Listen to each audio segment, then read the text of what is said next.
and Gio. BT and Sal. Kevin and Tiki. Keith McPherson, your nighttime host on The Fan. On the fan. On the fan. On the fan.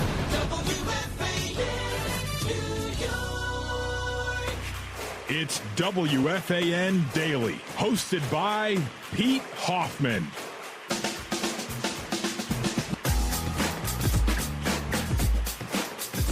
Woo! Welcome to another episode of WFAN Daily, and the Mets have now lost 6 in a row. And there's not really much more to say than this team just is outright terrible. They suck. You can continue to count which player is at fault. It's basically everybody. There's not one person that's stepping up in a big spot. Even when they do step up in a big spot, somebody else steps up and basically pours water all over the good things that happen. I mean, the Mets had a 4-0 lead in the first inning, and then the offense got shut down by Jesus Luzardo for the next 7 innings into Duran, who struck out the 3 batters he faced.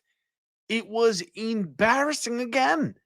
And the Mets are now in a spot where I think there's only one solution. And if you've heard me on with BT and Sal, if you listened last night on the podcast, WFAN Daily, and I just did it with Rico Bronya as well, it's maybe one of the stranger ideas, but hear me out.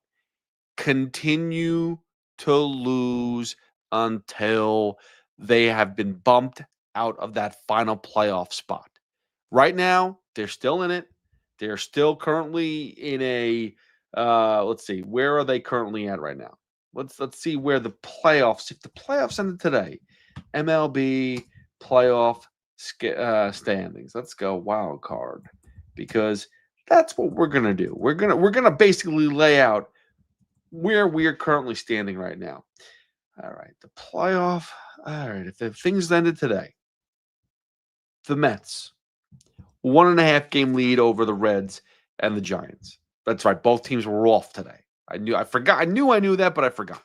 So neither team played, so it's a 1.5 games, meaning that tomorrow, if the Giants and Reds win and the Mets lose, they're both a half game out of a playoff spot, which means Saturday, if they lose again and the Reds and or Giants win again, the Mets will be officially out of that final playoff spot. So my hope is for by Saturday, the Mets be out of that final wild card spot, and either the Reds and or Giants to be in the playoffs.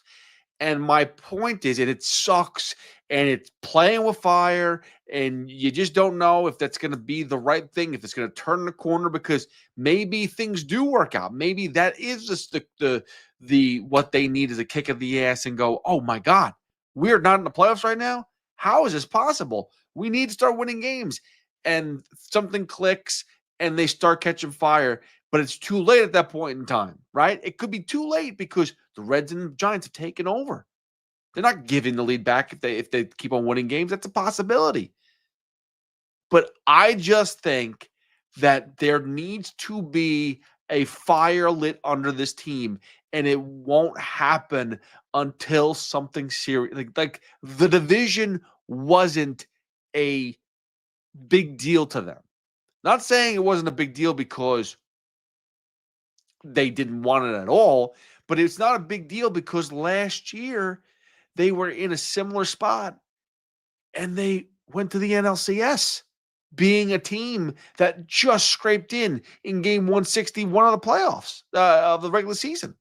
So you're looking at a team that last year was able to not turn it around at the right time, because they turned it around starting in June. Like, it wasn't like it just happened in September or, hey, October's here, now let's start playing real baseball. No, they were doing this for a very long time. They consistently winning. It was consistent. It was. I mean, their record was the best record in baseball, basically, since at the end of May. But the Mets need to get punched in the face. Punched in the face so hard that they kind of take a step back and go, we need a game plan. Like, This can't be just show up and get in the field today and it'll work itself out. No, you actually have to go out there and be a team for a change and play team baseball and try to drive in runs and try to create offense, not swing for the fences. Because that's what I've noticed. The past couple games, they are looking lost the plate. Pete Alonso looks like last year's Pete Alonso, where he was swinging out of his shoes at pitches that were basically a mile outside. We haven't seen that really all season long. That was the best part about Pete Alonso the first half of the season was he looked like he was in complete control. There was no pressure. He had all the pressure last year. He was in a pressured situation last year because he was really wanting to get a huge payday, and he wanted the money. It didn't happen the way he wanted it to, but he did get paid. And maybe that gave him some clarity. Maybe that was just like, hey, let me give him one more good year. I'll opt out and I'll go somewhere else. It's not about the Mets anymore. It's about I need to have a good season for myself so I can go and get paid because they're never going to do it. I'll get money somewhere else. Okay, all good, whatever. But this team is just back to this malaise, this just bad baseball. And it doesn't make a difference who it is. It's either the offense isn't hitting, the pitchers, the starting pitchers aren't keeping it in ball games, and then if they are in a ball game, the bullpen comes in just to blow it up. And it's been like that for months. That has been every game the same way. And I'm trying to look for the stat. I can't find it. But I keep on seeing now it's 0-62 that the Mets have trailed, 62 games going into the ninth inning and haven't won. I want to find the stat where they're trailing after 7 innings. So going into that 8th inning down, how many games have they won coming back from the 8th inning? I don't think it's as many as you think either. I think it's around the same number. Maybe you add a couple wins to it, but not many. They are a dead team come late innings. They are not this team that likes to come back. I know they have 7 walk-off wins this season, but I don't think many of them are because they came back and they fought back and they were gritty. Actually, none of them are because they're 0-62 when they're trailing, but they might have tied the game a little bit later on at the end of the game. Okay, so maybe they tied it in the 8th inning. Maybe that's what they did. But still, there's not many of those. There's not many of those situations. If you told me that they were 1-65, I wouldn't be surprised if they were trailing after the 7th inning. You know what I mean? Like the Mets just don't have it this year at all.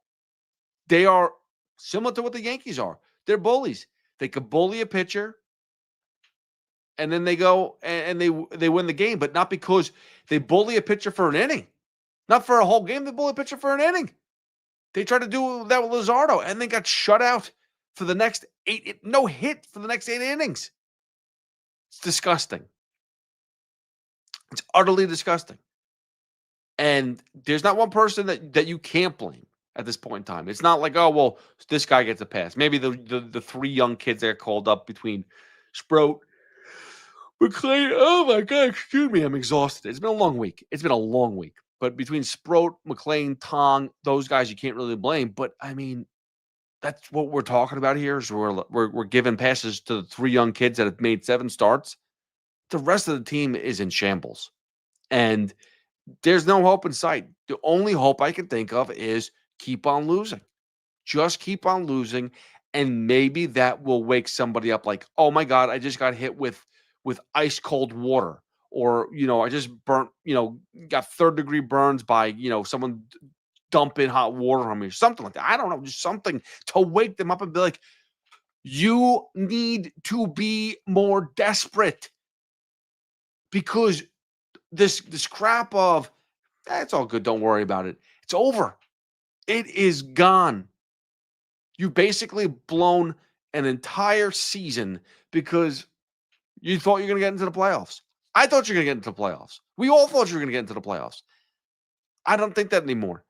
And I think you ruined it for a lot of people, a lot of fans. I was excited for the fact that the Mets were going to make the playoffs 3 out of 4 years. Like, think about how stupid that is. Not 3 years in a row, but 3 out of 4 years. That's crazy to think that, oh my goodness. I mean, the Mets don't make the playoffs more. If you look at them, they make the playoffs on average every 7 to 8 years. That sucks. The fact that they've been in the playoffs 2 out of 3 years, it's not back-to-back years, but at least it's like, okay, we're building something. This was supposed to be another back-to-back season, which would only happen for the third time ever in Mets history of back-to-back seasons. But then 3 out of 4 years, I'm sitting there about to pop champagne, celebrate, and say, wow, this is going to be amazing. That they're building something. And it's going the complete opposite way. And so that's why I say, maybe you have to force yourself to hit rock bottom before you could turn the corner. Because this ain't rock bottom. This is not rock bottom. I don't feel it. Rock bottom. If this is the rock bottom to the season, then I don't feel very hopeful come playoff time. If you hit a real rock bottom where they keep on losing, and like I say on Saturday, they're officially out of the playoff wild card spot. That's a rock bottom. That's a serious, serious issues come with that. A lot of players are going to have to really scratch their head and think about, wow, am I going to come back next year? Like, just because your contract says you have X amount of years left on this team, are you really coming back? Is David Stearns going to allow that to happen? For a lot of people, the pitching staff especially. So that's my solution.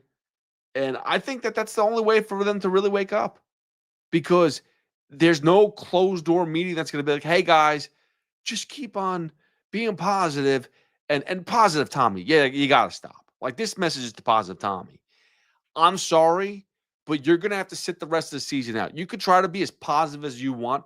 There is no positivity in this team right now. There's absolutely none. And my question is, what are you going to say when they do miss the playoffs? I know what I'm going to say. It's a failure. It is a failure. And I'm not going to take a team that was in first place for 85 days this season and say, you know what?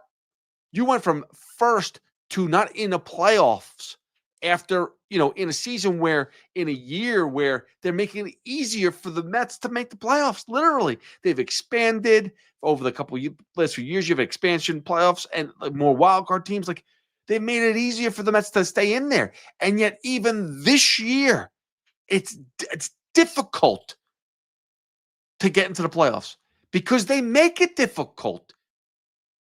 And that's on Stearns for a lot of the roster construction. But it's also the players for not performing. It's also the coaches for not getting the best out of their teams, out of their players. It has been frustrating to watch. It has been a long week. It's been a long summer. Like, you talk about dog days of summer, it's been a long summer of just bad baseball. And the last thing that and then I'm done talking about the Mets for this podcast, this episode. What bothers me is that last year, the way that Stearns and Cohen spoke after winning the wild card series, after beating the Phillies in the NLDS, how they both spoke. And again, two gentlemen that I do believe have the right intentions. I think Steve Cohen really does want to invest in this team properly and make this team a winner.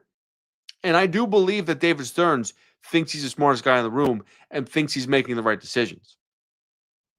But he failed. And when last year you make a statement that this feeling right now, that all Mets fans are feeling, the joy, the happiness, the culture, the vibe, that's what we're trying to create.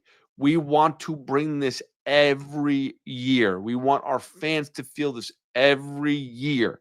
For you to make that statement and then to fail the way that they are failing right now, it's embarrassing and it is downright disrespectful to the fan base because they did what Steve Cohen asked them to do.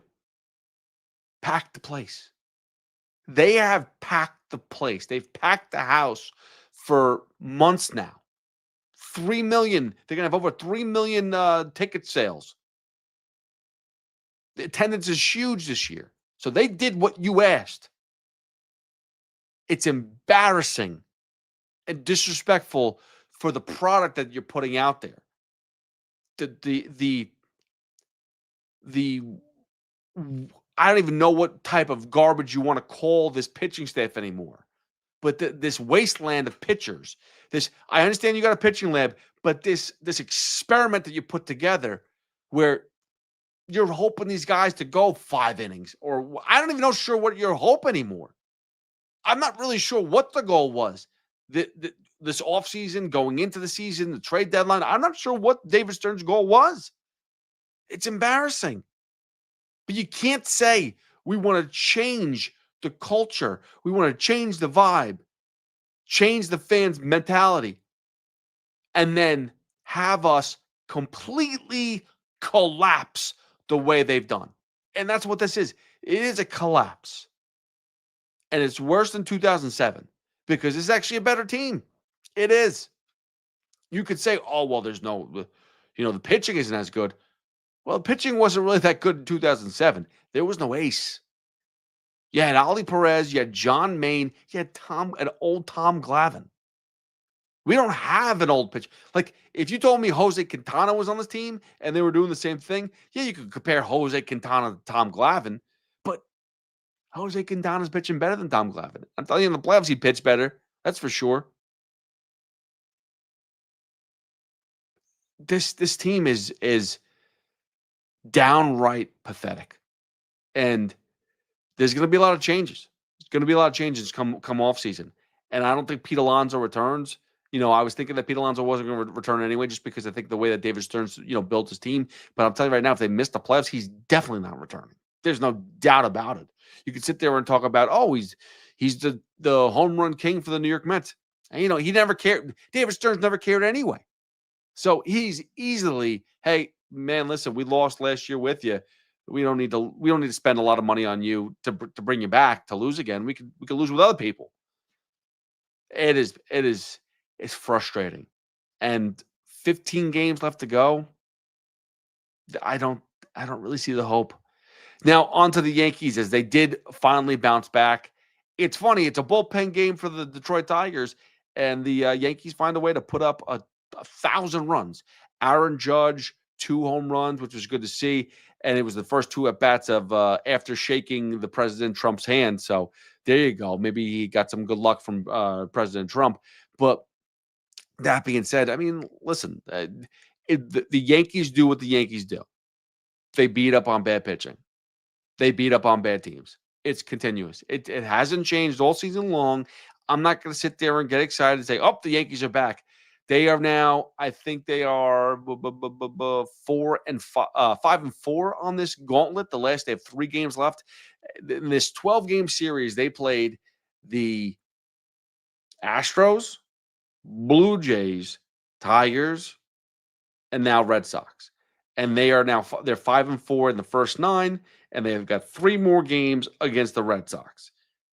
Let's see how they finish up. They might be 6-6 at the end of it, if they can't find a way to beat the Red Sox. But that being said, it's not really that great of a sign, but I still believe that they can find ways to beat those teams, those top-level teams in the playoffs, because those are the pitchers you're getting. They don't have 3-4 top-level pitchers. The Tigers, they got Tariq Skubal, which the Yankees missed. But Tariq Skubal's a stud. Flaherty, he's got his moments. Mize is a really good pitcher. I'm not going to deny that. He's been good too. But it's not like they have every pitcher as an amazing starting pitcher. Skubal, he's a stud. If the Rangers make the playoffs, watch out for Jacob deGrom. Even though he struggled recently, he's still an ace. The Astros, Framber Valdez, I know they hit him, but he's usually a stud. Like, those are the pitchers that give the Yankees problems for the most part. But the crappy ones, they usually take advantage of. And they've done that all season long. And they did that to the Tigers as they were going to their bullpen. And the bullpen has really been weak too for the Tigers. That's why this 3-game series was more surprising to me than anything else. It wasn't surprising that the Yankees bullpen gave up so many runs, and the Yankees didn't do a good enough job to keep the Detroit Tigers from just opening up these games. It was a little odd to see them give up 8 runs before they got an out in the 7th inning of game 2, I think it was, or was it game 1, whatever it was. That was a little odd, but the Tigers to not really get crushed with their bullpen until game 3 of the series, that was a little odd because I don't think the Tigers, and I continue to say they call them paper Tigers. You might get bored of that, but that's the reality. I don't think they're very good. I don't think they're this special bullpen that are lights out. They have lights out players. Tariq Skubal, boom, that's your guy. But not everybody else is lights out. So it was bound to happen, which is why Wednesday happened, which is why Wednesday they hit the cover off the ball. And that was good to see. Plus, Cam Schlittler did a good job too. Struck out a bunch of guys. You like to see that as well. Continuing to do his thing and do his best to shut down opposition. And he's a young kid. It's him and Will Warren are probably going to fight for a playoff spot. That's what it's going to come down to because Rodon, for the most part, pitched really well. He's obviously in there. Max Fried obviously is going to be the ace of the staff. He's going to get the game 1 start for whatever round they're in. If they can get to the division, obviously they get the bye, or maybe may get a bye. But you'd think that Fried's going to be the first guy, then Rodon. And then it's like, well, is it Heel? Is it Warren? Is it Schlittler? Who are we going to? And I mean, obviously, Heel seems to be the make the most sense because he is the veteran out of those 3 pitchers. But if Schlittler and Warren keep up, and Will Warren pitched a good game the other day too. It wasn't really until the bullpen came in to just hand it away. But last real tough test for the Yankees this regular season is versus the Red Sox. They got 3 games versus the Red Sox in Boston, and then that's it. Then they got 13 games to just basically coast in. Those 13 games, you got the White Sox, you got 2 series against the Baltimore Orioles, and then the last one is, I'm blanking on who the other series is as well. But again, the Twins. Again, another team that's basically dead right now. So you have 13 games where you should be able to A, give rest to players that you need, B, find a way to build the perfect pitching staff and get it set to go for the playoffs. Hopefully get that bye, but if not, you can build that pitching staff the way you want to. And then also beat up on bad teams, which is what they normally do to give yourself a little comfort so that you're not sweating it out in game 161 or 162. So the Yankees, I think it's a lock at this point in time that you could be comfortable, Yankee fans. Playoffs. You're in the playoffs. I know it's not locked up yet, but I'd feel pretty freaking confident, pretty comfortable. And by the way, the Volpe news is outrageous because this is something. Now, I don't want to give Volpe a full pass here because it's his, it's partially his fault too. And same thing with Rizzo from a couple of years ago when he got concussed, and we all knew it. And it took the Yankees 2 months to be able to diagnose it. Why did they not diagnose it? Because probably the player didn't make a big stink out of it because he didn't want to not play. Volpe probably didn't want to not be playing because Anthony Volpe, for whatever you think about Anthony Volpe, and I think that he's someone that needed to sit for a long time. I don't think he's having a good season. I don't think it's all his shoulder. I really don't, because last year, here was a guy that in the first month and a half of the season or whatever it was, he batted, I think, 293. His OPS was over 800, and he was playing good baseball the first month and a half, 2 months of the season. And then I think after June, he dipped again. I think his batting average was up to 243. I think it was up that high. I think he finished 243, but his OPS went back down to 666. So, he is who he is with certain statistics. Let's put it that way. He is a 666 OPS guy. Like, that's around where he sits. His batting average when he came into the league, he was about 201, 202. Like, that's kind of where he is. I hate to be insulting, but he's not this offensively gifted player yet. Maybe that turns the corner, but he's not there yet.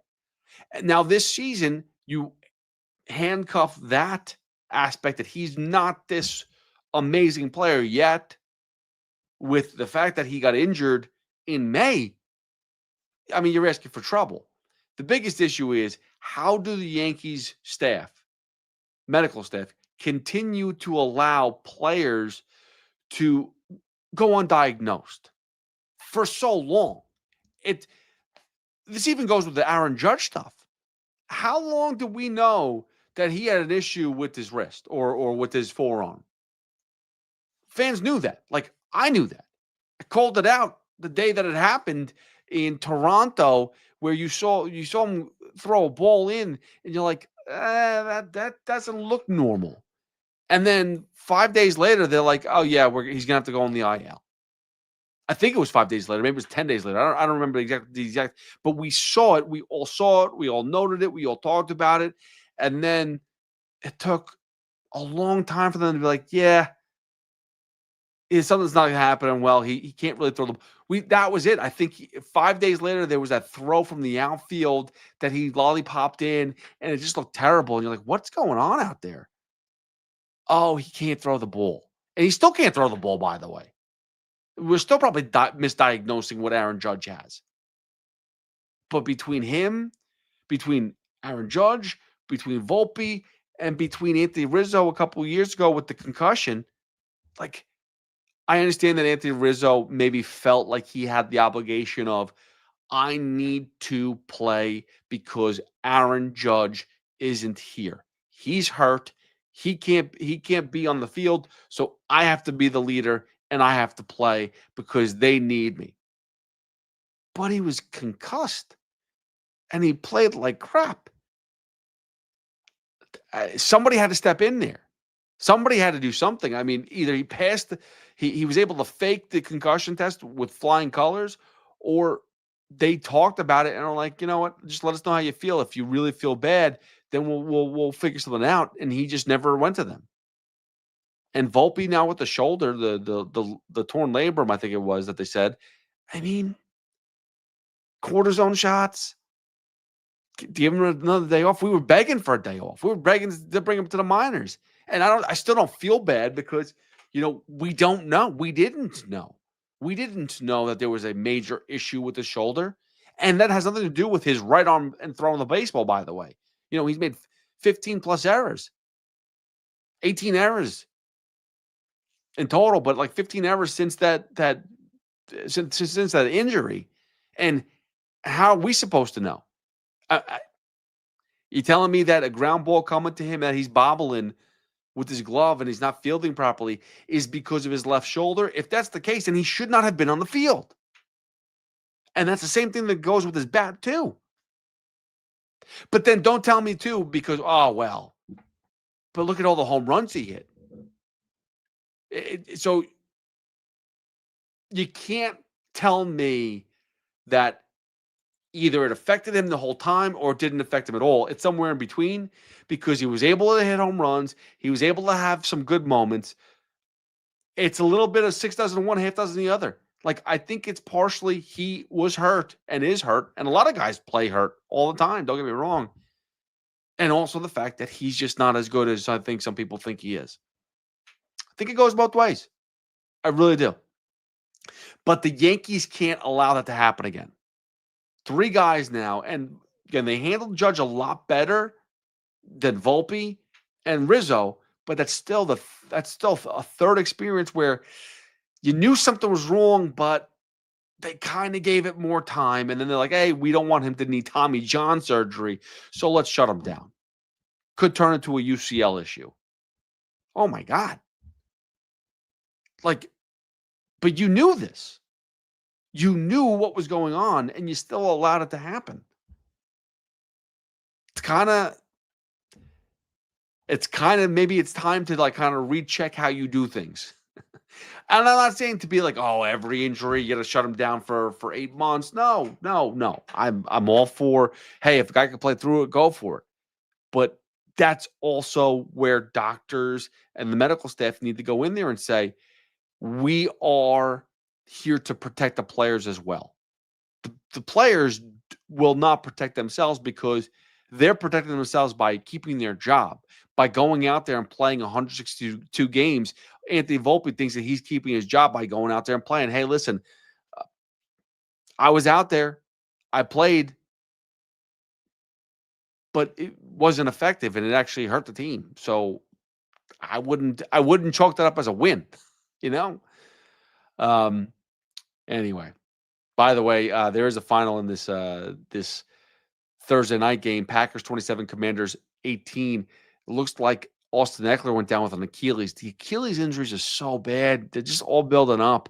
All starts with the calf and then goes to the Achilles, and just it's not good. So that's bad if he's out for a while. If he's out for the season, it's terrible because you know how bad the Achilles can go. But this is why I thought, the Packers had that game pretty much out of hand for a while there. It's not even as close as the final score said, 27-18. I mean, Commanders scored a couple of wasteful touchdowns at the end of the game to cut it to 27-18, but Packers, man, had that game easy. And I knew that Jaden Daniels was going to take a little step back this year, regress.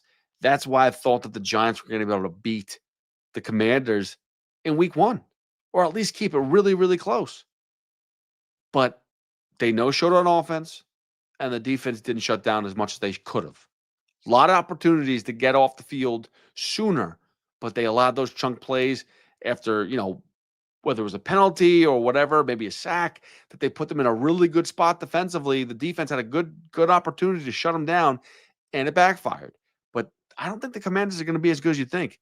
I know the Cowboys aren't going to be as good as we think, and they're up next on Sunday. And I'm worried that the Giants are going to lose again. And to two teams that I think the Commanders are regressing, and Cowboys just aren't that good. So we'll see how Sunday goes, but football moves fast. We're in the very fast-paced moving season right now. That's what's happening. So, all right. Thank you again for listening to another episode of WFAN Daily. Tune in to Chris McMonagle at 2 a.m. he should be on at 2 a.m. Keith McPherson's on right now. So if you're done with me, go listen to them. Or Boomer and Gio at 6.